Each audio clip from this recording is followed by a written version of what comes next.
ना मतलब कभी अपने आप को विक्टिमाइज़ नहीं किया कि हाय अल्लाह मैं क्या करूँ या मैं वो कुछ बहुत डिफरेंट चीज़ करूँ।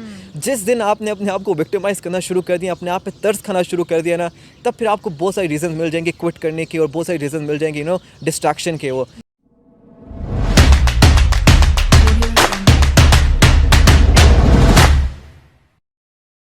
असफन का एक और क्रेडिट भी आपको बता दें, ये जितना हम्बल नज़र आता है ना, इसके क्रेडिट्स बहुत ज़्यादा है। तो इसने अभी रिसेंटली माशाल्लाह थर्ड प्रोफेशनल एग्जामिनेशन में सेकंड पोजीशन ली है, all managing with his social media appearance, और जो जितना ये एक्टिव है, managing with friends, family and और भी बहुत सारे काम हैं जो इसने शायद छुपा रखे होंगे, जो बहुत सारे करता है ये। तो माशाल्लाह, और अभी इसने जो स्टेप 1 किया है वो भी इसकी अटेंडेंस भी 100% है इन द यूनिवर्सिटी, और उसके साथ इसने मैनेज किया। ये जादू कैसे कर रहे हैं? अच्छा, सो पहले मैं अपने प्रॉफ की बात करता हूँ। मेरे ख़्याल में मेरी ज़िंदगी का एक ये उसूल रहा है कि मैंने कभी भी किसी भी एग्ज़ाम के लिए इसलिए नहीं पढ़ा कि मुझे टॉप करना है या मुझे अच्छे नंबर चाहिए। मैं सिर्फ इसलिए पढ़ता हूँ कि मैंने जो टाइम अपना लगाया पढ़ाई पे, और मुझे पढ़ाई में ना मज़ा आता है। मेरे घर वाले मेरा मजाक उड़ाते हैं कि लाइक पढ़ाई में किसको मज़ा आता होता है। मैं कहता हूँ नहीं, मुझे पढ़ाई में मज़ा आता है, लाइक आई एन्जॉय इट। ठीक है, अगर कोई भी चीज़ है, अभी कम्युनिटी मेडिसिन है, नो ऑफेंस, लेकिन लोगों को वो लगता है कि नहीं क्या सब्जेक्ट है, लेकिन अभी मैं अपने पूरे फ्रेंड ग्रुप को ना पढ़ा रहा होता हूँ। जब भी पेपर्स आ रहे थे तो मैं उनको वॉइस नोट भेजता था कि इसमें ये है, because I find it interesting. ठीक है, तो मतलब मैं हर सब्जेक्ट के साथ ना एक कनेक्शन मेरा बन जाता है। फोरेंसिक मेडिसिन है, लोगों को लगता था पता नहीं क्या बोरिंग सब्जेक्ट है, लेकिन मेरा उसके साथ एक कनेक्शन बन गया कि कि मतलब मेरी इमेजिनेशन बहुत अच्छी है। ठीक है, तो मतलब कोई भी चीज़ मैं पढ़ रहा हूँ ना, तो I imagine in my mind. तो मैं एक्चुअली वो सिर्फ पढ़ नहीं रहा था, आई स्टार्टेड लिविंग इट। ठीक है, तो उस सब्जेक्ट को मैंने आई स्टार्टेड लिविंग इट। तो फोरेंसिक है तो मैं देख रहा था, अच्छा ठीक है अभी केस हो गया, ठीक है फायर आर्म इंजरी का है, तो मेरे पास पेशेंट आया हुआ है, तो यहाँ मैं कैसे उसको देखूंगा, क्या क्या चीज़ देखूंगा, अप्लाई कर रहा है ना सारा कुछ। एग्जैक्टली। तो एक ये चीज़ है कि मतलब मैंने कभी इसलिए नहीं पढ़ा कि मुझे अच्छा स्कोर करना है। ठीक है, और मेरा सिर्फ गोल ये होता है कि मैं एग्ज़ाम देकर जब बाहर निकलूँ ना, तो मेरा दिल सेटिस्फाई हो कि हाँ तुमने जो टाइम या एनर्जी लगाई है ना पढ़ाई पे, वो तुम्हें हाँ इट वाज वर्थ इट।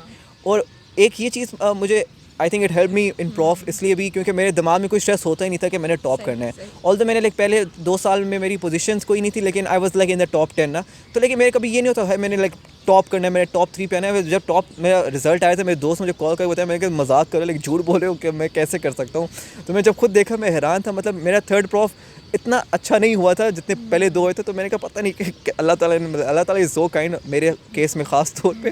तो एक ये चीज़ है, और उसके अलावा आई थिंक मेरी कम्युनिकेशन स्किल्स वाइवास के बीच में इसलिए काम आ जाते हैं। प्रॉफ के वाइवास में आपकी वेटेज वो बहुत मैटर करती है कि आपकी प्रेजेंस ऑफ माइंड इन ऑस्पी एंड योर कम्युनिकेशन स्किल्स, आप कैसे आप एक्सप्लेन करते हो टीचर्स को। तो I think it really help me उस लिहाज से भी कि मेरे वहाँ से हमेशा ना एक प्लस पॉइंट रहा है। Actually he worked hard and जो पोजीशन है ना, उस it's a by product of that.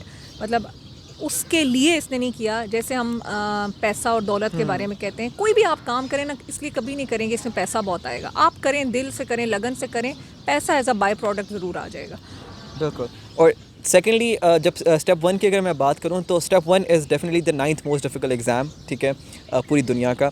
और अब लेकिन जब मैं पिछले देखता था ना अपने सीनियर्स को, अब एक मेरे सीनियर है 46 बैच के हमजा से, जिसके मैं बताया ही वाज लाइक मैंने आइडियल के भाई मैंने ना सॉरी आइडियल होता ना, राइट, हाँ ही वाज माई आइडियल कि मैंने उसकी तरह करना है। ठीक है, और उसने यूनिवर्सिटी को भी मैनेज किया। ठीक है, लेकिन वो मतलब इस तरह था कि उस टाइम इतनी अटेंडेंस का मसला नहीं था, तो लाइक वो ज़्यादातर घर पे भी बैठ के करे थे, तो कोई मसला ऐसा नहीं होता था। और उसके बाद हमारे 47 लाइक इमीडिएट सीनियर्स जो है ना, उनमें से ना वो लोग, उन्होंने जब स्टेप 1 किया तो वो पूरा साल नहीं आए, उनके उन पर अटेंडेंस के मसले बने। और लाइक उनकी मतलब यूनिवर्सिटी लाइफ तो थी नहीं ना, लाइक उन्होंने पहला दिन 4th ईयर का गुजारा एंड देन वो एंड पे आ रहे एग्ज़ाम के बाद। तो मैंने कहा था लाइक चलो उन्होंने भी स्टेप 1 पास कर लिया, मैंने भी स्टेप 1 पास कर लेना इंशाल्लाह, मेहनत की तो पास तो इंशाल्लाह हो जाएगा, लेकिन यूनिक क्या होगा, लाइक मैं ऐसा कैसे क्या कर सकता हूँ कि थोड़ा सा यूनिक हो जाए। फिर मैंने कहा कि लाइक मेरा एक फ्रेंड सर्कल है। ठीक है, जो सारे स्टेप 1 नहीं करे, सिर्फ हम 2 दोस्त स्टेप 1 करे थे।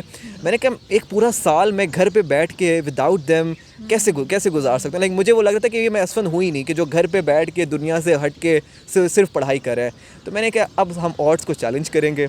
तो देन आई स्टार्टेड थिंकिंग कि मैं कैसे जो है ना वो मैनेज कर सकता हूँ। और मेरी ना कम्यूट भी बहुत दूर की थी, लाइक मैं 1 घंटा खुद ड्राइव करके मुझे आना होता था। तो like for I think 75% of my 4th year मैंने यूनिवर्सिटी के साथ मैनेज किया। कभी कभार यूनिवर्सिटी लाइब्रेरी में बैठ गया, कभी घर जाके पढ़ लिया, पर किसी ना किसी करते ना मतलब कभी अपने आप को विक्टिमाइज़ नहीं किया कि हाय अल्लाह मैं क्या करूँ या मैं वो कुछ बहुत डिफरेंट चीज़ करूँ।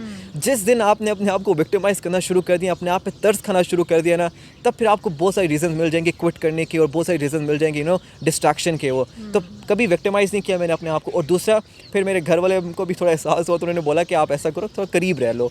तो फिर मैंने आखिरी 1 महीना जो है मैं एग्ज़ाम से पहले मैं शिफ्ट हो गया था इधर। तो बस इस तरह करते करते और दोस्त भी मेरा साथ था, तो उसका भी घर का स्ट्रिक्ट था कि तुमने यूनिवर्सिटी रेगुलर जाना है। तो फिर वो दोनों को एक दूसरे को इमोशनल सपोर्ट देते कि नहीं कर लेंगे खैर ही है। और फिर हमें ये भी होता था कि शायद हम कुछ डिफरेंट करें, बिकॉज सब ने घर पे बैठ के किया है तो वो 100% इनपुट दे रहे थे और हम कम पढ़ रहे हैं। भी होगा ना कि शायद एग्जैक्टली कि हम लोग कुछ कम कर रहे हैं। But now when I feel like when I look back तो मैं कहता हूँ कि was a very good decision कि ना हमने अपनी यूनिवर्सिटी लाइफ को कुछ खोने दिया। हमने पूरा 1 साल जो है वो इन्जॉय भी किया है। कोई ऐसा हैंग आउट, दोस्तों का बर्थडे हैंग आउट कुछ भी मिस नहीं किया, इसलिए बिकॉज हमने एग्ज़ाम देना है। इवन मैं आई रिमेंबर यहाँ पर क्वाली नाइट थी, मेरे एग्ज़ाम 19 को था, तो लाइक 10 दिन पहले क्वाली नाइट थी इधर। तो जितने भी लोगों के उस डेट में स्टेप 1 थे दे डिडंट कम ना, तो मैंने सोचा, मैं इधर करीब ही रहा, मैंने सोचा कि लाइक मेरे पास टाइम है, मैं जा सकता हूँ, तो मैं ना जाऊँ क्योंकि सब नहीं जा रहे। बट फिर मैंने कहा नहीं, ये असमन यार नहीं है, मैं जाऊँगा।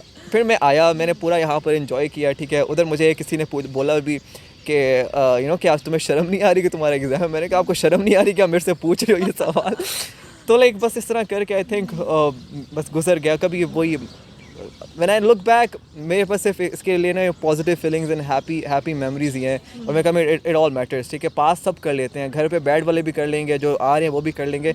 At the end of the day is like quality क्या है। मेरे ख्याल में हमने बहुत अच्छे से गुजारे और आई वुड सजेस्ट कि मेरे जूनियर्स जो हैं वो भी ऐसे करें। अपने वार्ड के टाइम, अपने क्लिनिकल एक्सपीरियंस, अपनी यूनिवर्सिटी लाइफ, ये सब कुछ नहीं छोड़नी for one exam. Thank you so अच्छा, थैंक यू सो मच असमन। हम असमन को गाहे बगाहे इसके साथ इस तरह की चिट चैट्स करते रहेंगे इंशाल्लाह। चलें जी, लुकिंग फॉरवर्ड, मिलते हैं जी नेक्स्ट वीडियो में। Till the next time, happy learning. Follow the channel, subscribe करें, लाइक करें, कमेंट करें, शेयर किया करें। और अगर आपको कुछ चीज़ अच्छी लग रही है तो बेटा कंजूसी ना किया करें, लिखा करें कमेंट में, ठीक है। ये कमेंट सेक्शन आप लोगों के लिए है। थैंक यू, अल्लाह हाफिज़। लाल सब्सक्राइब का बटन दबाएं और बेल आइकॉन प्रेस ज़रूर करें ताकि ऐसी ही मुफीद वीडियोस आपको बर वक्त मिलती रहें।